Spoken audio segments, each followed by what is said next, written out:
Okay, everybody, we are here to talk about sleep health at MIT, and this is one of my favorite topics.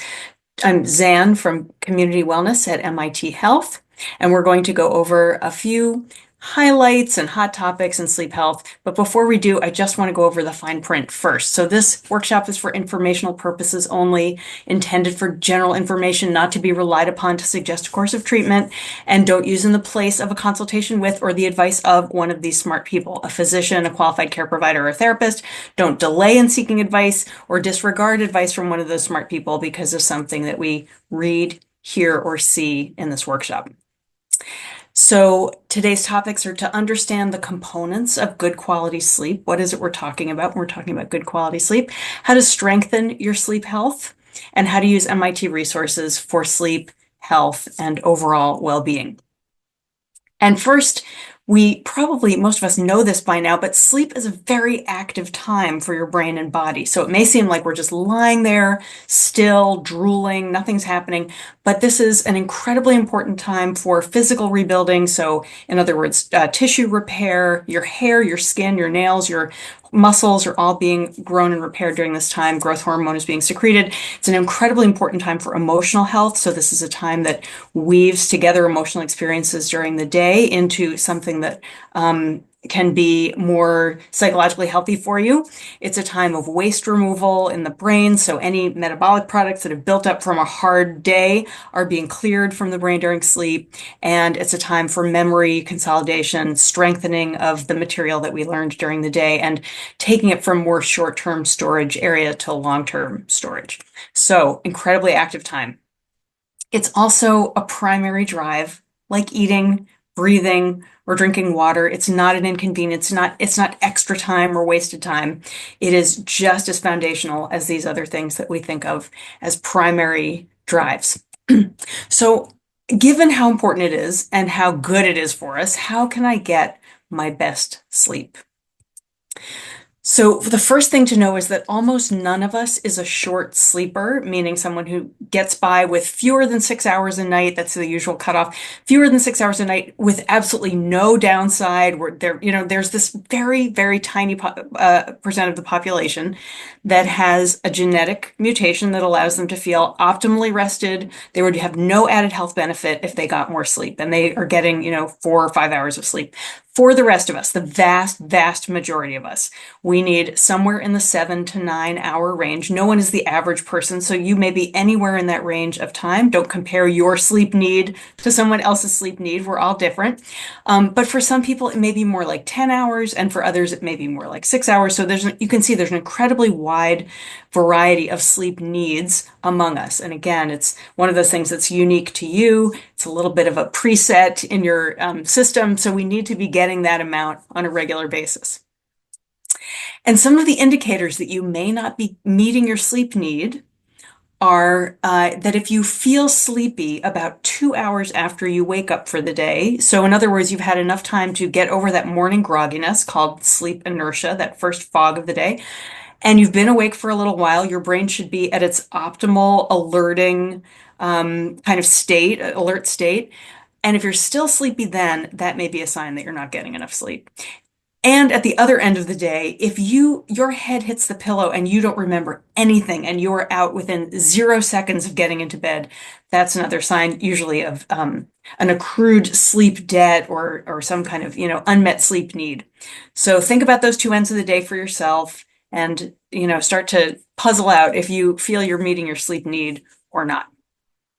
If you want to take a little bit more of a kind of sleep self-assessment questionnaire, the Epworth Sleepiness Scale is used around the world as one of these barometers of, on average, would I fall asleep doing these quiet activities? And you can see what some of those activities are: sitting and reading, sitting quietly after lunch, in a car, stop for a few minutes in traffic.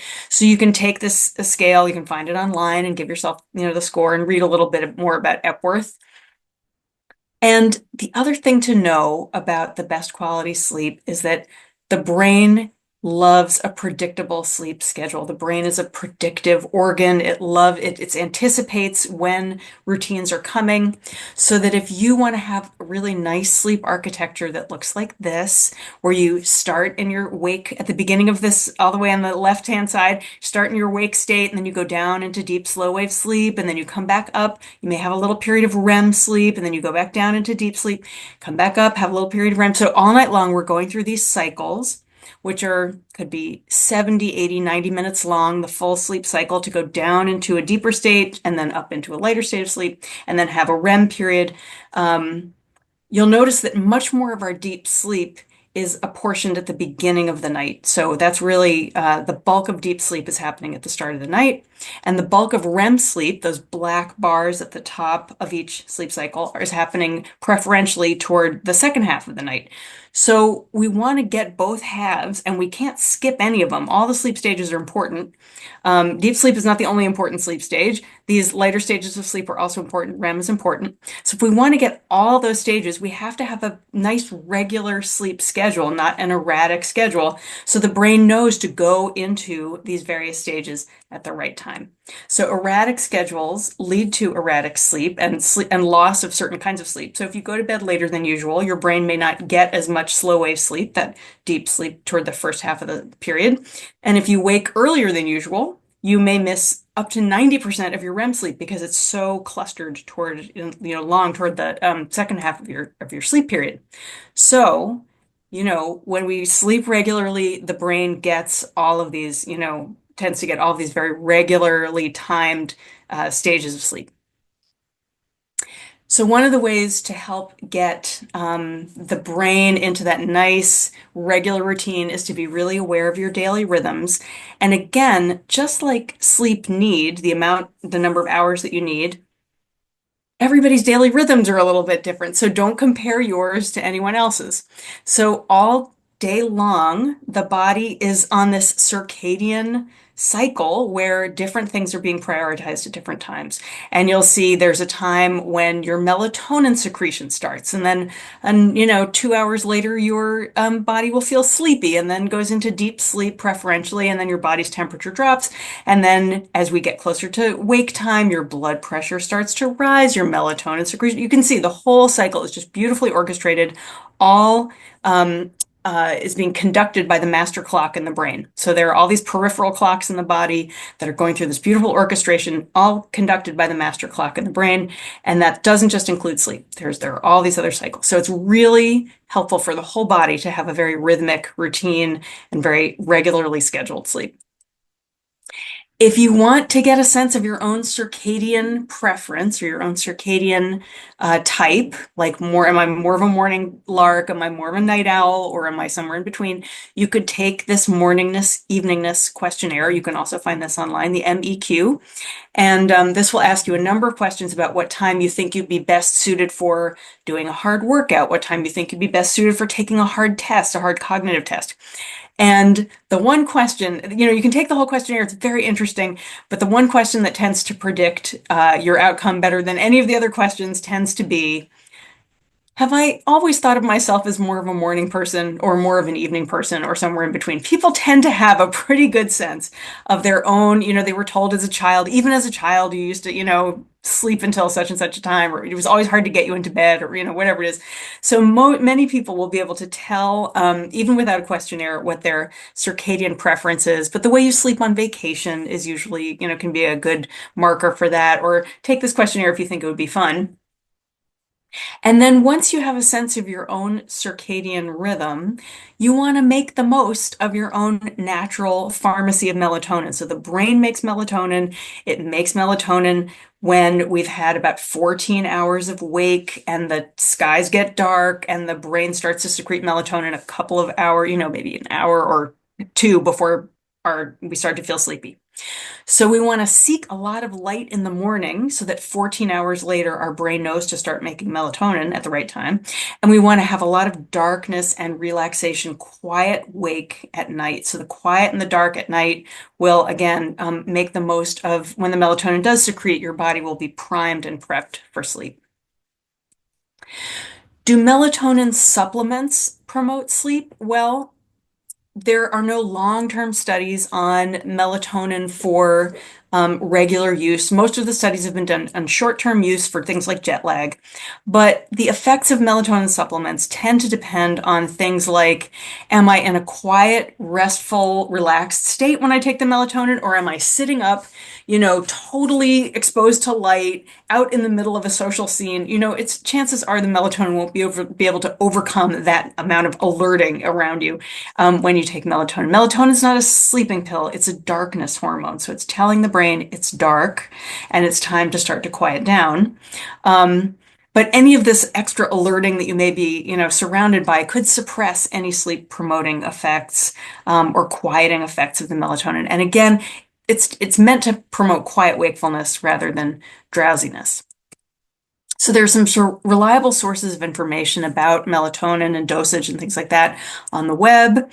The Johns Hopkins Medicine website has some interesting articles on their blog. And in terms of getting the dose that is accurate. So in other words, what it says on the bottle of melatonin is actually what's in the tablet inside or the pill inside.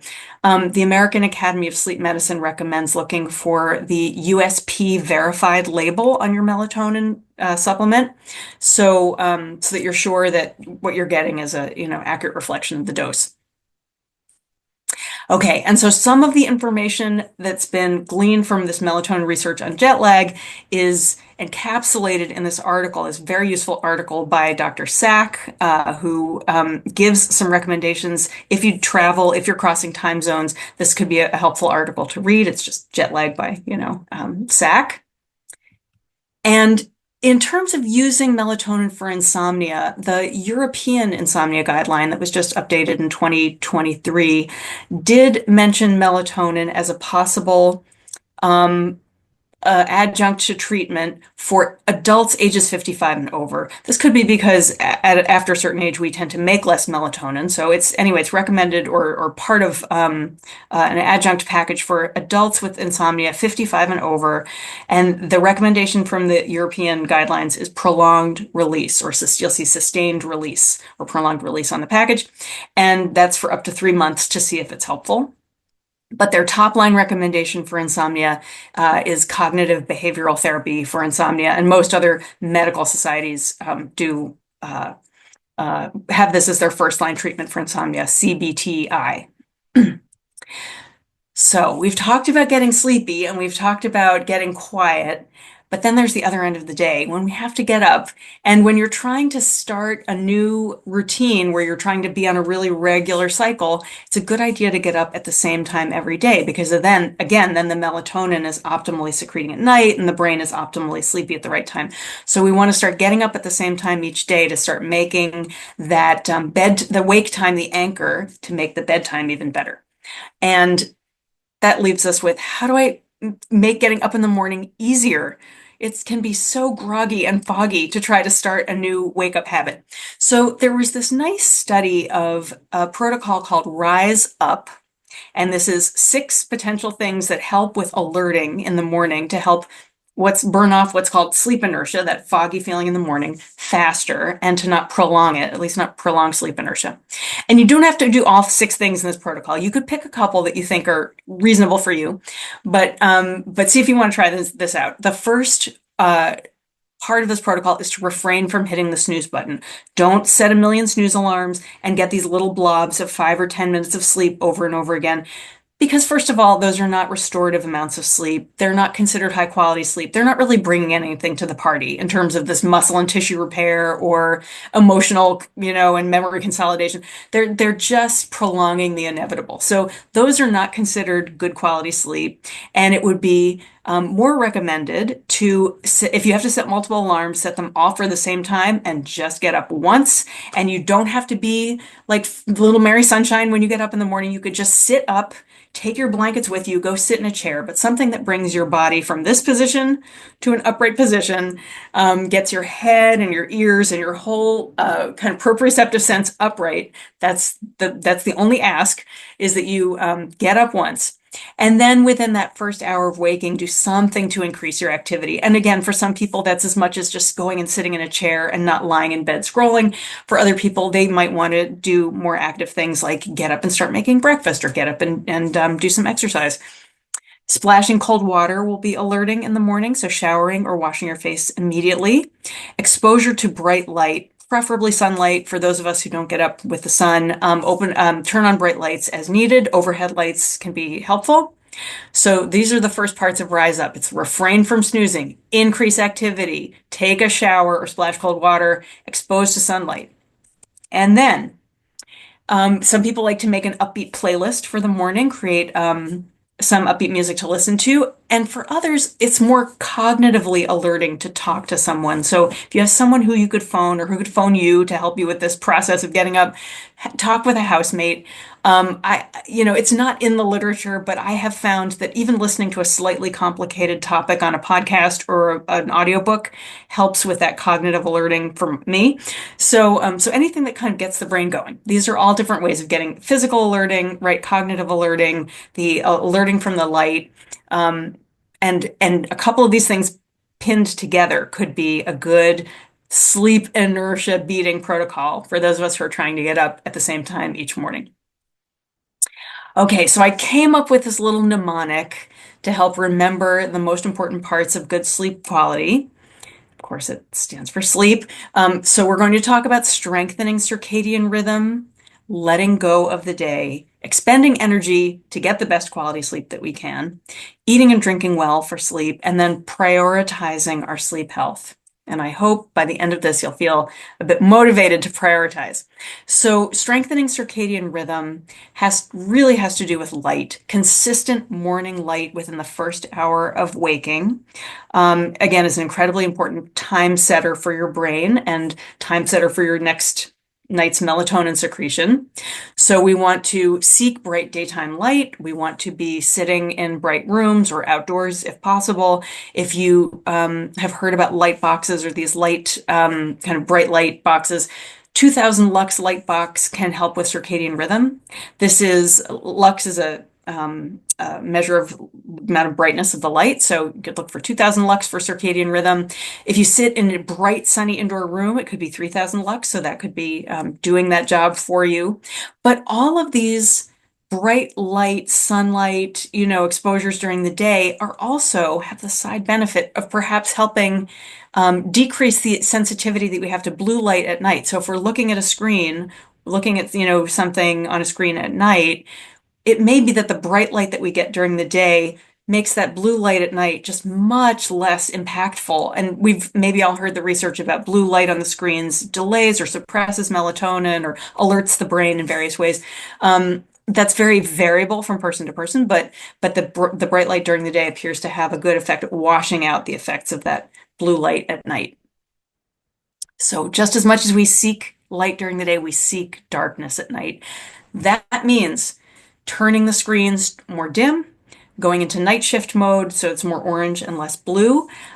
Turning off overhead lights after dinner would be, one potential intervention here. So just using lamps that are in eye level, but not having anything that's shining down as mimicking the sky that's going into your eyes from that angle. So don't have the lights so low that you're stumbling around, but lights that are, low enough that you feel it's become now more of an evening atmosphere in your living space.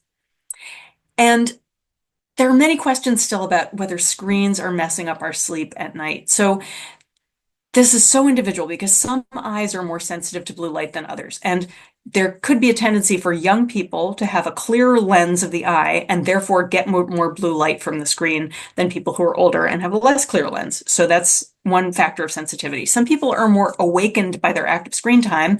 They're playing a video game, they're looking at upsetting information, they're looking at pictures of their ex. I mean, people could be doing all kinds of things online at night. It's not so much the blue light, it's the content of what they're doing that is making their body more hyper alerted and making it much less sleep compatible. So your brain and your body are becoming less sleep compatible if your heart is racing, if you're breathing fast, if you're sweating, if you're feeling upset.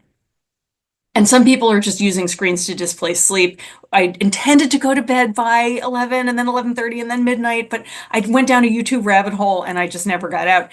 So that is altogether different effect of screens. Has nothing to do with the light of the screen. It's just a displacement because maybe the day was so packed that you didn't have any time to yourself. And this could be, considered like bedtime revenge procrastination, where we just are displacing and displacing the bedtime because we're involved in something that's just seems more fun at the moment. So for some people, it's helpful to set a bedtime alarm to make sure we don't get too hypnotized by the screen and that we cut it off at an appropriate point. For some people, it's helpful to opt for something that's passive content, maybe one episode of a show, one episode of a podcast, something you've seen before or listened to before can be quite soothing, like a bedtime story kind of atmosphere. But opt for passive content with a boundary around it. And it's also always helpful to have a bit of a mindfulness log to jot down what's working and not working for you and keep track of how it affects your sleep. So you could try these little experiments, try them each for a week, see if things are helpful. You can always shift your game plan, but these are things to use and they have interactive effects, to see if we can help improve your sleep quality. So letting go of the day, well, I've already referred to this process of having some boundaries around the bedtime or the bed wind down time. But there's a nice ritual of taking a warm bath or shower before bed, which some people have said, oh, that's, helpful for sleep to take a warm, hot bath before bed. It's not the warm bath or the warm shower that's good for sleep. It's the cooling response that it initiates in your body that's good for sleep. So when your body gets warmed from the bath and then the core starts to shed that heat and send it out to the small peripheral blood vessels, fingers and toes, that cooling response is the hallmark of a nice, healthy sleep drive. It's getting closer and closer to being able to be, your body's getting sleep compatible when it sheds that heat. And the core temperature is supposed to be dropping to its lowest point in the middle of sleep. So don't take that warm bath or shower too close to bedtime. It could be an hour and a half before. Everybody's different. But if you want to take one, it's a good idea to do it with some buffer time then before you try to get into bed. And then we still want to keep the room cool, even if the bed is cozy and you like to have lots of layers and blankets. If you think about it, it's a lot easier to warm up by pulling on an extra layer than it is to shed heat if it's just too hot to sleep. And too hot or humid does tend to disrupt REM sleep. And a room that's way too cool can raise cardiac activity. And that, even if it's subtle, it could be sleep incompatible. Again, we want the heart rate to be lowering during sleep. So the room temperature is somewhere between 60 and 67 Fahrenheit, 15.5 to 20 degrees Celsius. This is the recommendation for having, again, a cool room, no matter how many layers you have available to you. And a few light layers that you can pull on as needed on the bed can be helpful. So as I mentioned, when we wind down before bed, the brain does need a wind down routine. It doesn't have to be fancy. If you think about the way children go to bed, it's bath, book, bed. It's very simple. It's a behavioral chain that leads their brain to predict sleep is coming, and then they're optimally sleep compatible or sleep ready by the time they get into bed. So they know it's very predictive and kind of easy down ramp to the sleep process. So all of us have a brain that needs to downshift from faster brainwave states to slower brainwave states in order to be able to drop off into sleep. So having a wind down routine, again, doesn't have to be fancy. In fact, even better if it's not, will lead us into a sleep compatible state. Expending energy during the day does help with sleep at night. So the sleep will preferentially, usually be stronger. That slow wave sleep is a bit denser for athletes. So if you get 150 minutes of exercise a week, that's associated with 65% better sleep quality and great for your heart, great for every other system of the body, but also really good for sleep. The research on eating and drinking for better sleep is interesting. I mean, the usual suspects, as you know, are caffeine. So caffeine is correlated with sleep difficulties because partly it speeds up brain waves, it can elevate cortisol or blood pressure. Those are the things that need to be low during the sleep period. And it can cause more fragmented sleep or later stages of sleep, more brief awakenings, even if people don't notice. So it could be just messing up with sleep consolidation a little bit. So we want the caffeine to be out of our system by the time we're getting into bed. The average half-life of caffeine in the body is 5 hours, between 5 and 6. None of us is the average person. You may be metabolizing your caffeine faster than that, and I may be metabolizing mine a lot slower than that. I'm actually a slow metabolizer. So if you think about having the average caffeine metabolism, if you have caffeine at noon, half of that caffeine is still in your body at 5 p.m., and half of that again is still in your body at 10 p.m. So you've given it 2 half-lives to get, most of it will be out of your system by 10 p.m. That's a good rule of thumb. However, if you know that caffeine really affects you or you feel it very strongly, you might want to have your caffeine cutoff be earlier than noon.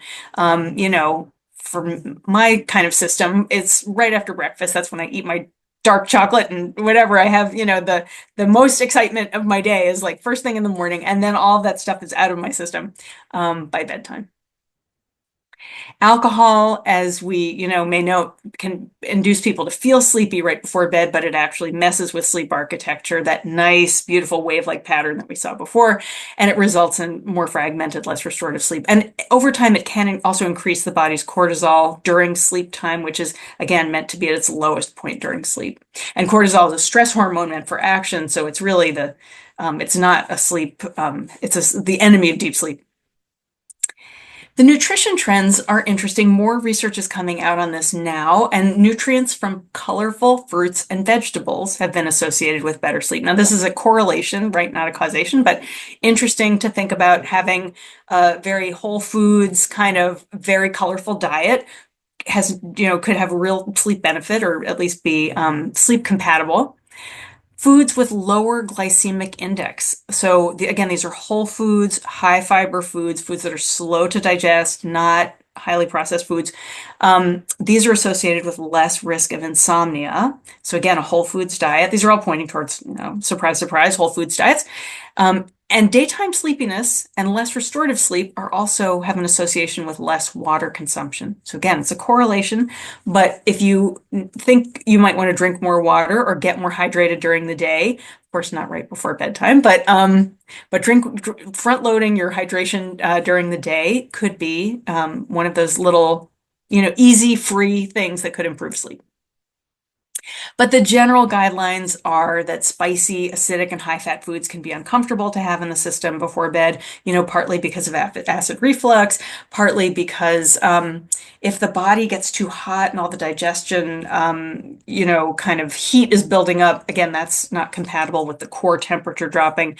There are just some ways that having a lot of food in the system at bedtime, heart rate may be a little elevated, just not sleep compatible.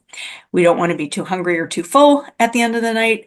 And again, hydrating earlier in the day and only having little mini sips of liquid to keep your mouth comfortable before bed would keep us from getting up to go to the bathroom in the middle of the night, or at least bring that down to a minimum. All right, so that's our mnemonic, sleep. And the last one, of course, is the P, prioritizing sleep health. There are many ways to do that at MIT. We have a variety of resources that anyone can take advantage of.